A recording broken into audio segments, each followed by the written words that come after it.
we're going to talk about this social media ban in Australia. What do we think of it?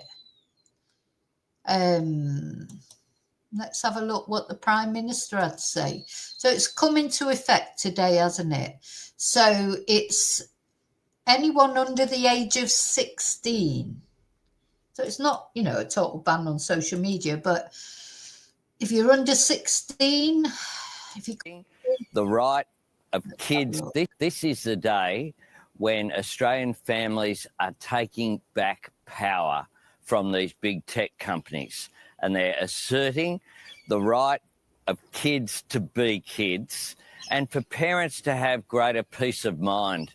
This is the day when Australian families are taking back power from these big tech companies, and they're asserting the right of kids to be kids and for parents to have greater peace of mind. This is the day. So, you know, it's a very bold move. It's a very bold move. You know, it's a dramatic move, isn't it? And of course, it would be popular with a lot of people, and it would be unpopular with a lot of people, especially young people. You know, I can't decide. There's sort of, I do agree with it in a lot of ways, but then there's part of me that doesn't. Let's have a look what Sky News has got to say about it. Will it make a difference? I mean, the thing is, young people, they're media savvy, aren't they? Will they just find a way around it? Will it make no difference to them? You know, will they find a way to still get on there, hiding their age or whatever? I don't know how it's going to be policed, really, but let's see. Let's speak to Nicole Johnston, who's in Sydney. Nicole, tell us more. Well, the Australian government's been preparing for this for months now, and it has finally taken effect. For the last couple of weeks, these social media apps, the big tech companies, they have been removing kids from their accounts, closing those accounts. So we've gathered a bit of a crowd here in the inner west of Sydney to find out what some of the kids and the parents think. Now, you're under 16, so it's going to affect both of you girls. How are you feeling about it? The fact that you no longer have all of those apps, the TikToks, the Instagram, everything.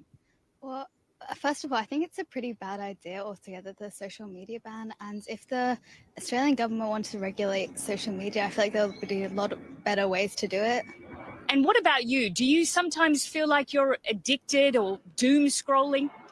Not really, but I feel like for some people they can get addicted. But I think it should be up to the parents' discretion, not the government saying if you can or can't be on social media. Let's see what some of the young men here think. What about you? Are you going to miss your social media? I'm not removed from anything. The ban hasn't worked. It hasn't worked? Why is that? Because my camera's terrible, so they think I'm 16. Oh, so you're one of those kids who's found a way around it. I guess so. Are there other kids? Is that what they're doing? They're finding ways around. Yeah, that's what they're doing. What about you, mate? I'm also not banned off social media, but if I do get banned, it's not going to be very good because I've had social media most of my life and can't really go without it. So your account hasn't been closed yet? Yeah, that's one of the interesting things with the ban. It seems that it's still quite patchy at this stage, and the Australian government has made it clear that there could be problems ahead, that it won't necessarily be smooth sailing, but regardless, they think that they need to do this. Now, parents... Well, it definitely won't be smooth sailing, will it? It'll take a lot of ironing out. I mean, look, just a few of them there have said already they're not banned from social media, you know, so they've got through the, through the gateway, if you like, and they found a way around it. There's part of me that thinks, no, it's a good thing. And then there's another part of me, because I do feel that it lets the social media platforms off. They are the ones that should take more responsibility in policing their content, because a lot of content that might be harmful to an under 16-year-old is also harmful to an adult. You know, a lot of the things that are on there are horrible, aren't they? So really, is it not up to these social media giants? They're the ones making money out of social media, you know, big money out of social media.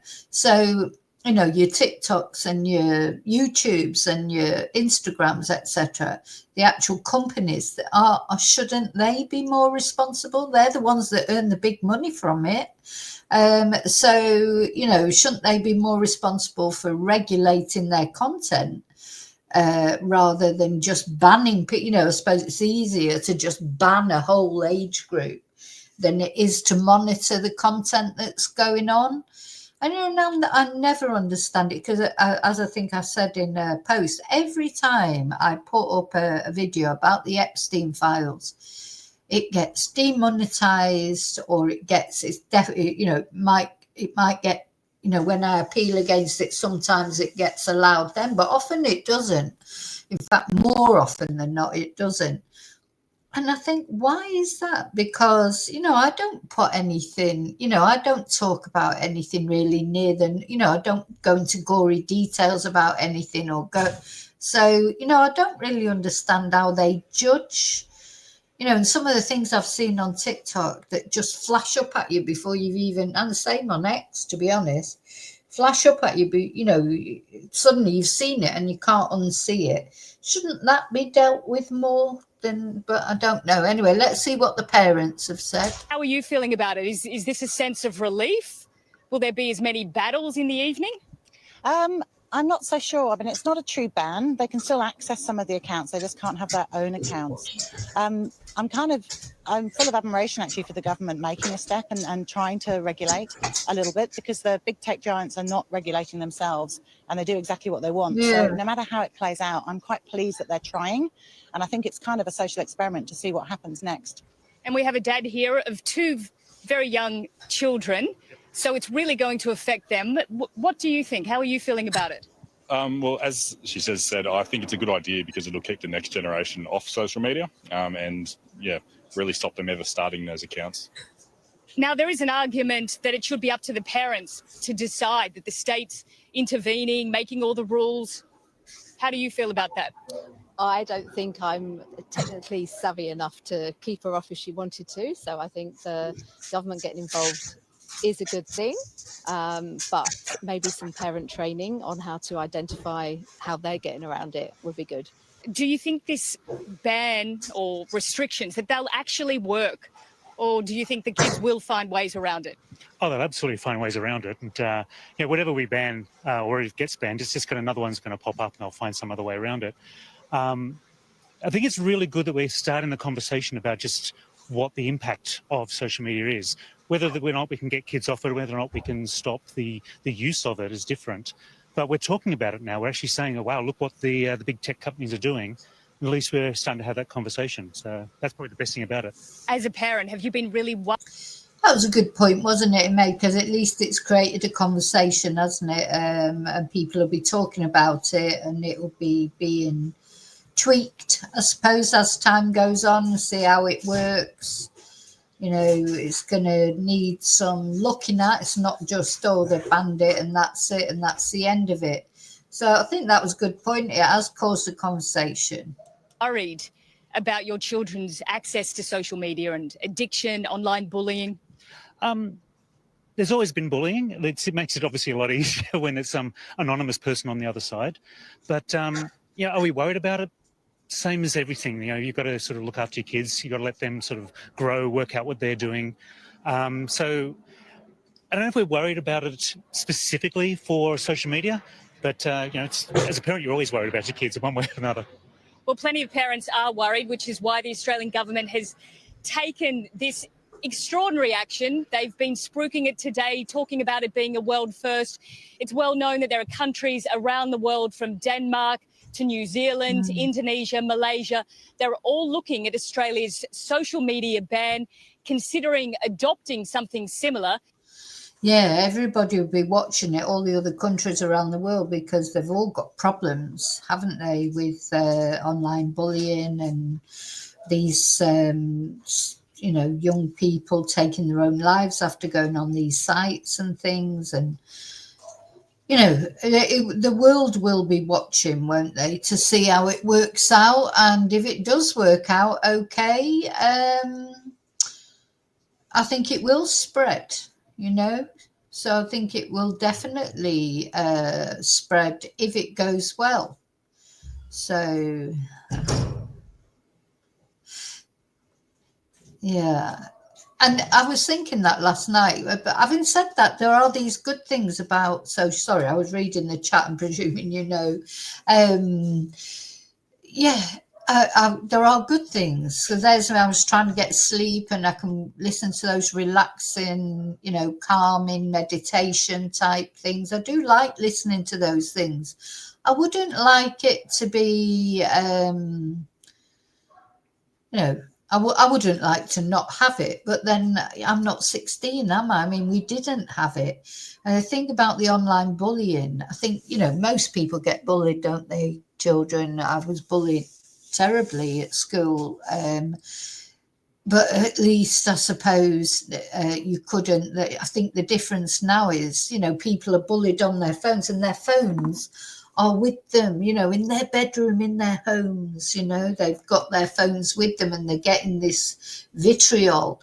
It's not like, you know, they can't escape from it, I suppose. I don't know, or is it, you know, I suppose it's how you deal with bullies as well. I just, as bullies going into the workplace and, you know, bullying, it doesn't stop when you leave school, does it? You know, so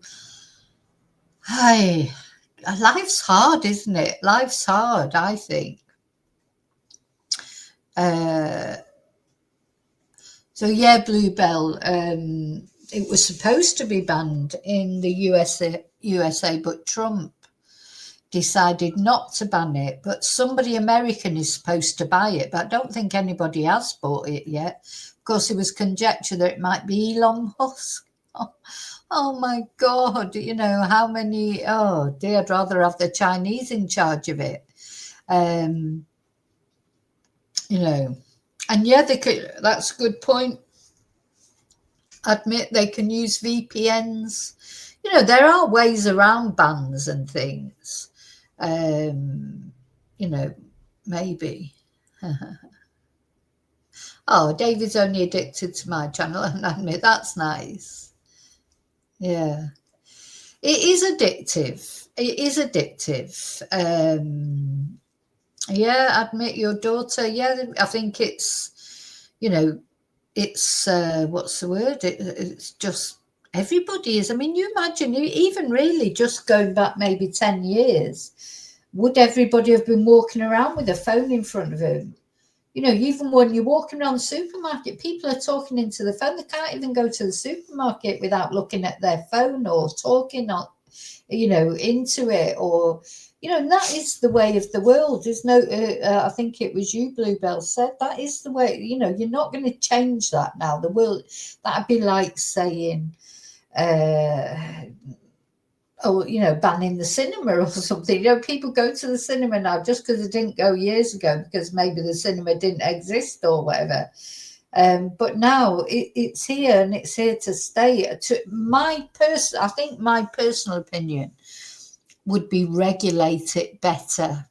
Not ban it, not for anyone really, but regulate it better. So like, you know, I do think it's the responsibility of the big conglomerates because they make fortunes out of it. They're the ones that are earning millions from social media, you know, billions, in fact, not the YouTubers or the TikTokers or whatever who are earning maybe a little bit, except the really big ones. You know, they might be earning a little bit of money from it, but the ones that are earning the most money are the conglomerates that own it. You know, make them more responsible. That would be my personal choice, would be to make them more responsible for their content. You know, you shouldn't, as I say, a lot of the content that young people, they worry about for young people, I wouldn't like to see. I mean, I've noticed at the moment, you know, there's a lot of influencers and that are like painfully thin, like they've just come out of Auschwitz. That isn't a positive body image. You know, if they think showing people who are too overweight is a bad image to show, but oh my God, I've just some things that I've seen, and I say they just pop up. You know, I don't look for them. I don't want to see them. I don't even type in, you know, I don't type in skeletal woman, you know, and then Ariana Grande comes up, or Kelly Osbourne. They've all been on this Ozempic apparently, or whatever. I don't look for it, and up it comes, and I find it really sort of upsetting, to be honest, because I don't see in what world that can be attractive. But they obviously doing it because they think it makes them look more attractive. You know, so there's things like that. And then also violence comes up. The worst thing that comes up as well is sometimes somebody being horrible to a child or an animal. I can't bear that. Sometimes a video will come up, you know, and it may be from an animal charity or a children's charity, you know, to help prevent abuse towards animals or children. But I don't want to see it. I'm sorry, I just can't, because that can upset me for so long. It takes me so long to get over it. I can't stop thinking about it. There's still things that I've seen years ago that have popped up on social media that I cannot get out of my head. So, yeah, I think they need to be more responsible with their content.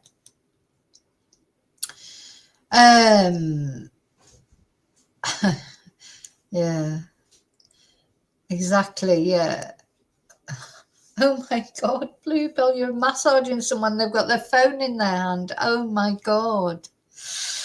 But they're not really relaxing, are they? If they're not really relaxed. You know, when I have a massage, God, I've done a massage for ages, but I love having a massage.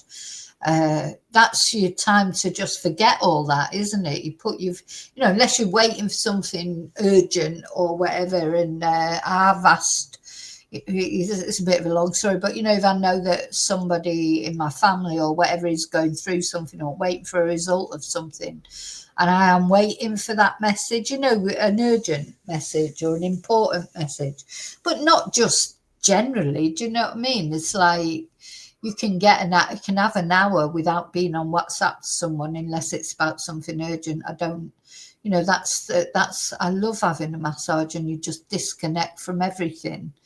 That's the point of it, isn't it? But anyway, the thing is, people, what's the word? People will do what they want to do, won't they? At the end of the day, we have sort of now got this. I would not like to not have social media. I've got to admit, when we had that day when all the electricity went off, it was awful, because you don't realise till you've got no electricity that everything revolves around. So you're thinking, oh, I'll just Google that, or I'll just do a video, or I'll just look something up on my phone, or I'll just message such and such. Like, oh God, I can't do any of it, you know. And you do feel lost, like a spare part. But of course, years ago, and I think I said the other day in a video, and I think it's very true, your punishment years ago, if you were naughty, were like when you were a child under 16, would be your parents wouldn't let you out, wouldn't let you go and call for your friends. Now your punishment is, you know, the punishment that you'd have is to not let you stay in and make you go out. It's ironic, isn't it, really? And now it'd be, you can't get them out of the bedrooms, you know, whereas years ago, it'd be like you just always wanting to go out, and you'd get told you were grounded, wouldn't you? You're grounded. You can't go out. You can't go and, you know, this weekend you've been naughty or whatever. You can't go around to your friends or whatever. You can't play out. And now your punishment is you can't stay in. Dear me. Oh, Marie, you don't do WhatsApp. But the thing about WhatsApp, that WhatsApp is good, to be fair, because it's free. You know, years ago, using your phone, messaging and that used to cost a fortune. And of course, I don't know where WhatsApp makes its money from. You know, that's a bit worrying because I think they probably are collecting all our data and everything. Because WhatsApp is completely free. There's not even any adverts on it, is there? And, you know, I could WhatsApp you in Australia free of charge. You know, I can do a WhatsApp call, a video call, free of charge. You know, when I first came to live in Spain, it used to cost a fortune to ring back to the UK or whatever. So, yeah, I like WhatsApp. I use it a lot. I use it for work. You can make groups, you know, for WhatsApp groups, like for the students. I don't like too many WhatsApp. You know, sometimes people make a WhatsApp group, you know, because it's a Wednesday or whatever. You know, I don't like that. But yeah, I think the thing about WhatsApp sort of revolutionized everything, and it's only messaging really. It just made it free, didn't it? So, but as I say, how does WhatsApp make its money? I have no idea because there's no adverts on it, not on mine anyway. So, of course, with the others, they make their money from adverts and things and trying to get people to become members, or, you know, the usual sort of like get them to go into the higher level, etc. But, you know, WhatsApp can be helpful, I think. But it's like everything else, isn't it? You know, everything's okay in moderation. It's like, you know, it's okay if you have, you know, I don't know, a spliff here and there, but it's not okay if you're just smoking it constantly from the minute you wake up to the minute you go to bed. It's okay if you're having the odd drink here and there, but it's not okay if you're just drinking, you know, every day. You know, if you can't exist without drinking. It's only like any other addiction. And I do know people are addicted to video games as well. They're addicting. And in the end, you know, that's the only thing that matters. So even when they're out and about, all they're thinking about is getting home to their video game and playing on it again. You know, all these things are addictive. So we'll see how it goes. We'll keep an eye on it. And yeah, if you're watching Replay Crew or at home or whatever and not joining in the chat, please let me know your comments. I'm really interested to see what people think. Parents and, I mean, there's probably nobody watching me who's under 16. I hope not anyway, because I do put my videos out as not for children. But, you know, it makes no difference, does it, really? They can access them. But, yeah, what do you think, especially parents? What do you think? Do you think it'll make your job easier? Do you think it'll cause conflict? Personally, I do think it'll make your job easier because it's not a conflict when it's like, oh, well, that's the law, isn't it? You know, it's a conflict when you're having to tell them they can't go on it and take away their computer or take away their phone. But if the social media is just taken away, then really maybe that removes a bit of that's more or less what I want to say about that. I just wanted to remind everyone that it's kicking in today and see. I mean, I have a lot of Australian followers, so let me know what your experience with it is. Have you got young children, you know, and you're having a problem already with it? Or do you think it's brilliant because it's taken the decision off you, you know, that you don't have to